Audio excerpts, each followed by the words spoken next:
This is log 385264. We once again urge if anyone at all out there is hearing this, you should know what to do by now.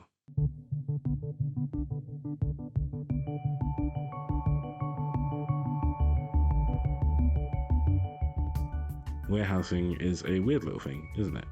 A store has a boatload of items to sell, and the only way to sell them is to have two teams of workers, of one focusing on the handling of endless hordes of customers and their orders, and another fetching and ferrying these orders to assist their valiant colleagues on the front lines. I dress it up, but the reality is that it's a terribly boring job that sucks the soul out of their workers and then replaces them with machinery if and when they can. Not the cutest topic for a game, and yet Wilmot's warehouse still remains the cutest little darling. Wilmot started life as a humble original in 2017, but was re-released as a full game in 2019, being developed by Richard, Haggett and Hogg, with Eli Rainbury composing the music and Ruai O'Sullivan for their programming chops. This was then published by Finji onto PC, Mac, Nintendo Switch, PS4, Xbox, and iOS, the classics of the 7th generation. The game was initially named Clown Warehouse after a joke between developers where Haggett would only work on the game if the items they were designing were intended to be for clowns. In terms of critical reception though, it did pretty well and was heaped warmly for its cute, pleasant nature, which is, ends up with why I played it at the end of the day. I'd heard about this game from Old Faithful, its channel collection, I adore, but that's neither here nor there. It was an adorable little game, but since I couldn't afford it at the time, times being rough and all that, I couldn't afford to splurge on the game until much later. The tutorial explains that you and you alone will be in charge of running the warehouse portion of a business, with you needing to fetch specific items for your colleagues. You can pick up as many items as you want, but any more than 6 and you can barely move.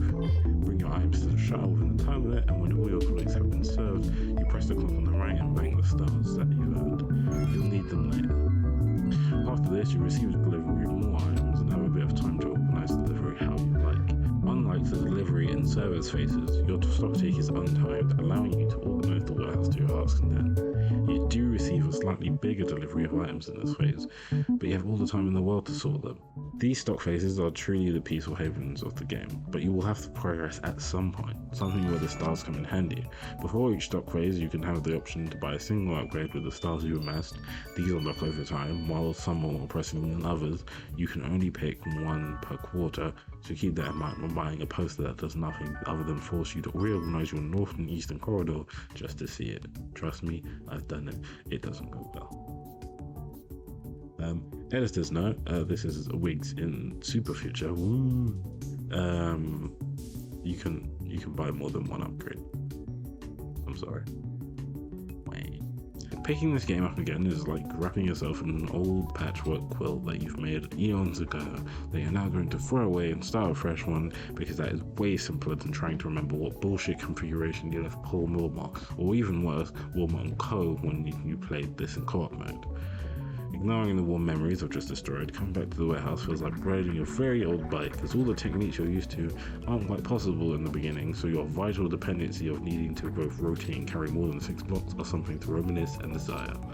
Other than that, the game is actually a little more and a little too cyclic than I remembered, and all it took was remembering how much nonsense I had to do for the stock take, and I quit after 10 minutes.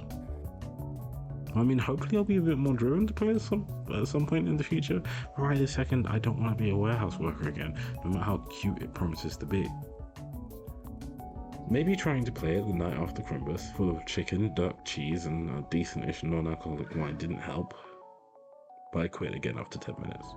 Maybe it's the tutorial and not the need to sleep after both eating and having another longer recording session, but I understood something I didn't realise about the game the first time, because I was actually too busy having fun in my original playthrough. Before all this, I worked in retail on a night shift, and there was a moment each night where time seemed to grow slow, and with very little else to do, I had time to have all the hours of sleep I'd missed come a-knocking, and this was the hardest hour, trying to remain awake with nothing else to do but wait until the end of the shift.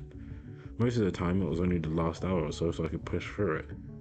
The times where this all came to a head would be exactly like it did in Wilmot's, during the stock take. Despite them being a cozy respite from the hectic work you have to do, you're not rewarded with a nice change of pace. You're given something to make your work slightly easier and then you're back to it. Sure, there's no timer anymore, but it's just work. Work that once the novelty has worn off, and after you've suffered enough stock takes, you end up quitting to just do something better. Not just in the game either. When I played it again for this review, I felt disheartened. This was a cheap novelty little thing that had brought me joy when I first played it. I was worried the passage of time had soured that down to only being able to stand upwards of 10 minutes before leaving it. And then I looked up the ending again, and that gave the final piece that ties this whole thing together. At the end of the game, Wilmot, and possibly Co, gets fired and replaced by an automated system. The deliberate commendation of this kind of work and how you were treated as an individual over-depended on giving increasingly impossible quotas and having your previous success disregarded. No matter how quick or reliable you are, you're never not replaceable. By sacrificing the desire for any repeat playthroughs, Wilmot's warehouse builds to a depressing crescendo, one that if you're in any way familiar with, you'll leave before experiencing a feeling you know all too well. So, here we go again. I've done this over and over, but that's the point of this, isn't it? The past, the present, and the future all lined up at once to give you the temporal perspective only I can provide here at Triple Tone. So what's the verdict? Wilmot is a cute little nugget of a thing that enthralls, relaxes, then gets to the point and no more. You could say it's a little less of a game than your average puzzler, but that just relies on your own opinion on retail work. I'll neatly tuck it away at a cute +3. It's a good little short thing with no stamps or blemishes to worry about with this one, just something that whirls the hours away for a bit, and not too much of a cost to your bank account either. So for now, I think we'll say goodbye to little Wilmot and Co. But I am excited to play more of the games from the new developers, whatever they make next. This is Officer WorkingWiggz, signing off transmission for now.